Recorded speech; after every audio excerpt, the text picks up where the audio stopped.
Welcome back to the channel, and today I know what you're thinking. Why is there a random Han Solo head sitting on your workbench? Well, here's what we're gonna do. I printed this, and now we are gonna put this on my Home Depot Stormtrooper that I got last year. We're gonna make him into Stormtrooper Han. So let's get to it.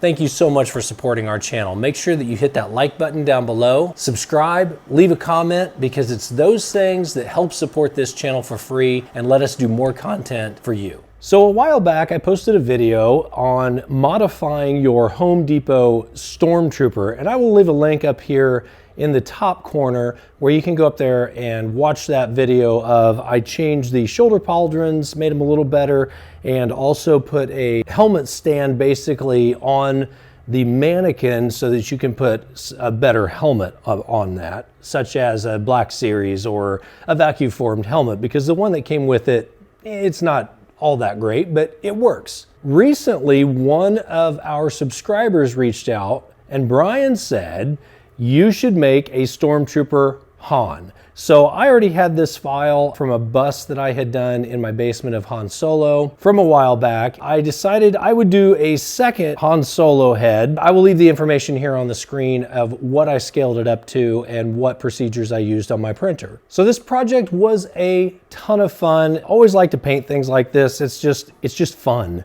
So again, I want to say thanks to Brian, our subscriber, for saying, hey, you need to do this. And here it is, Brian. It's done. We did it. And great idea. I appreciate that. I'm always reading the comments, and it's comments like those that make me go, is that possible? Can it be done? But let's talk about the logistics really quick. I kept it super simple in the slicer. All I did to attach it, which I don't feel like it's a good attachment point yet, all I did was drilled a hole in the bottom and then kind of carved out some of that infill so that it would sit down on there properly. What really holds it together is the actual neck seal from the Stormtrooper Mannequin. I did have to fold the neck seal down a little bit to accommodate for his hair and his chin, and I think it looks great. So with that being said, leave a comment, tell me what you think. And if you guys are interested in seeing more of these Home Depot Stormtrooper modifications, let me know. I will say, I am going to be on the lookout for a Luke Skywalker now, because I feel like we need a Han and a Luke. Thanks again for watching, and we will see you in the next video.